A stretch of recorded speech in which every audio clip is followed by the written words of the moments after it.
ओम श्री गुरुवे नमः। ज्ञान गीता के इस मंच पर आपका सादर अभिनंदन। पितृपक्ष में पितरों के निमित्त हर कोई श्राद्ध कर्म करता है और उसे यह श्रेष्ठ कार्य करना भी चाहिए, क्योंकि इसी के माध्यम से पितरों को सद्गति, शक्ति और ऊर्जा प्राप्त होती है, जिसके बदले में हमें उनकी अनुकंपा, अनुग्रह और आशीष। किंतु अक्सर लोग अज्ञानता अथवा नासमझी में कुछ ऐसे कार्य कर जाते हैं जो नहीं करने चाहिए। इसके साथ ही इस वीडियो में हम यह भी जानेंगे कि पितृ श्राद्ध के संदर्भ में हमारे धर्म ग्रंथों में क्या कुछ कहा गया है। आइए विषय वस्तु को आगे बढ़ाते हैं।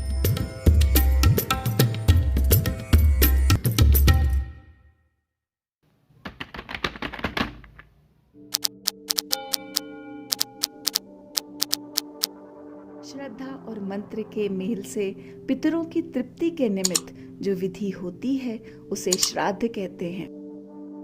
हमारे जिन संबंधियों का देहावसान हो गया है, जिनको दूसरा शरीर नहीं मिला है, वे पितृलोक में अथवा इधर उधर विचरण करते हैं, उनके लिए पिंडदान किया जाता है।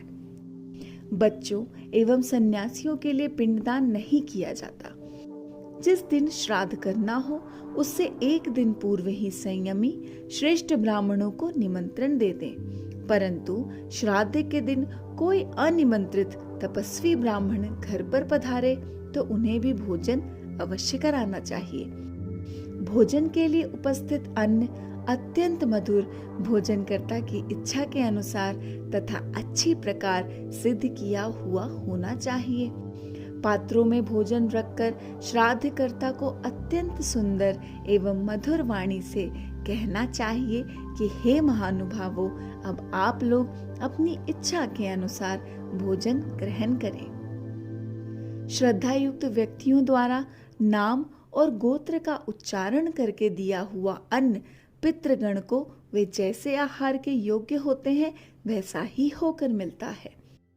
श्राद्ध काल में शरीर, द्रव्य, स्त्री, भूमि, मन, मंत्र और ब्राह्मण, ये 7 चीजें विशेष शुद्ध होनी चाहिए। श्राद्ध में 3 बातों को ध्यान में रखना चाहिए: शुद्धि, अक्रोध और अत्वरा, यानी कि जल्दबाजी नहीं करना। श्राद्ध में मंत्र का बड़ा महत्व है। श्राद्ध में आपके द्वारा दी गई वस्तु कितनी भी मूल्यवान क्यों न हो, लेकिन आपके द्वारा यदि मंत्र का उच्चारण ठीक न हो तो काम अस्त व्यस्त हो जाता है। इसलिए मंत्रोच्चारण शुद्ध होना चाहिए और जिसके निमित्त श्राद्ध करते हो उसके नाम का उच्चारण भी शुद्ध करना चाहिए। जिनकी देहावसान तिथि का पता नहीं है उनका श्राद्ध अमावस्या के दिन करना चाहिए। ऐसी मान्यता है, जब पत्नी संसार से जाती है तो पति को हाथ जोड़कर कहती है कि यदि मुझसे कुछ अपराध हो गया हो तो क्षमा करना और मेरी सद्गति के लिए आप प्रार्थना करना। वहीं अगर पति जाता है तो हाथ जोड़ते हुए पत्नी से कहता है कि अनजाने में तेरे साथ मैंने कभी कठोर व्यवहार किया हो तो तू मुझे क्षमा करना और मेरी सद्गति के लिए प्रार्थना करना। हम एक दूसरे की सद्गति के लिए जीते जी भी सोचते हैं, मरते समय भी सोचते हैं और मरने के बाद भी सोचते हैं। श्राद्ध कर्म करते समय जो श्राद्ध का भोजन कराया जाता है वह समय सुबह 11:36 से दोपहर के 12:24 तक का उत्तम होता है। गया, पुष्कर, प्रयाग और हरिद्वार में श्राद्ध करना श्रेष्ठ माना गया है।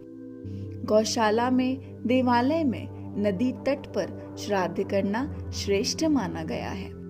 सोना, चांदी, तांबा और कांसे के बर्तन में अथवा पलाश के पत्तल में भोजन कराना अति उत्तम माना गया है। लोहा, मिट्टी आदि के बर्तन काम में नहीं लाने चाहिए।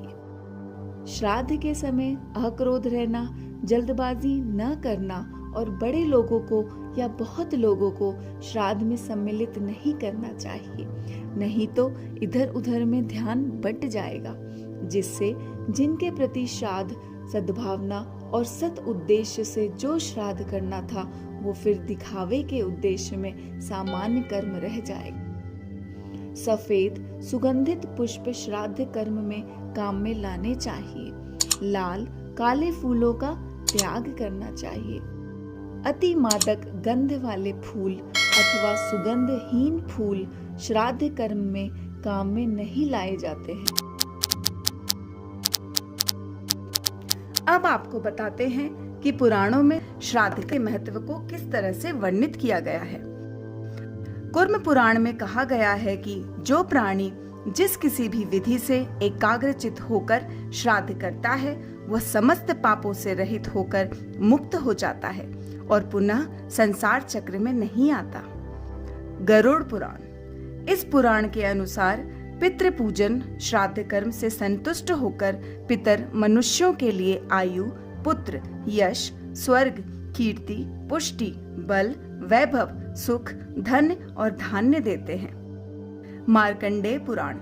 इसके अनुसार श्राद्ध से तृप्त होकर पितृगण श्राद्धकर्ता को दीर्घायु, संतति, धन, विद्या सुख, राज्य, स्वर्ग और मोक्ष प्रदान करते हैं।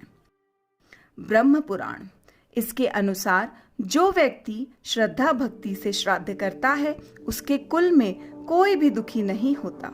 साथ ही ब्रह्म पुराण में यह भी वर्णन है कि श्रद्धा एवं विश्वास पूर्वक किए हुए श्राद्ध में पिंडों पर गिरी हुई पानी की नन्ही नन्ही बूंदों से पशु पक्षियों की योनि में पड़े हुए पितरों का पोषण होता है। जिस कुल में जो बाल्यावस्था में ही मर गए हों वो सम्मार्जन के जल से तृप्त हो जाते हैं। यह है श्राद्ध कर्म से जुड़ी कुछ महत्वपूर्ण बातें। अगर आपको यह वीडियो अच्छी लगी हो तो इसे लाइक करें और साथ ही ज्यादा से ज्यादा लोगों को यह वीडियो शेयर करें। ज्ञान गीता के हर अपडेट से जुड़े रहने के लिए आप हमारा फेसबुक पेज, इंस्टाग्राम पेज और ब्लॉग पेज को भी फॉलो कर लें। शीघ्र मिलेंगे एक नई वीडियो में कुछ नई जानकारी के साथ। तब तक आपके स्वस्थ, सुखी और मंगलमय जीवन की कामना के साथ आपसे विदा चाहूंगी। धन्यवाद।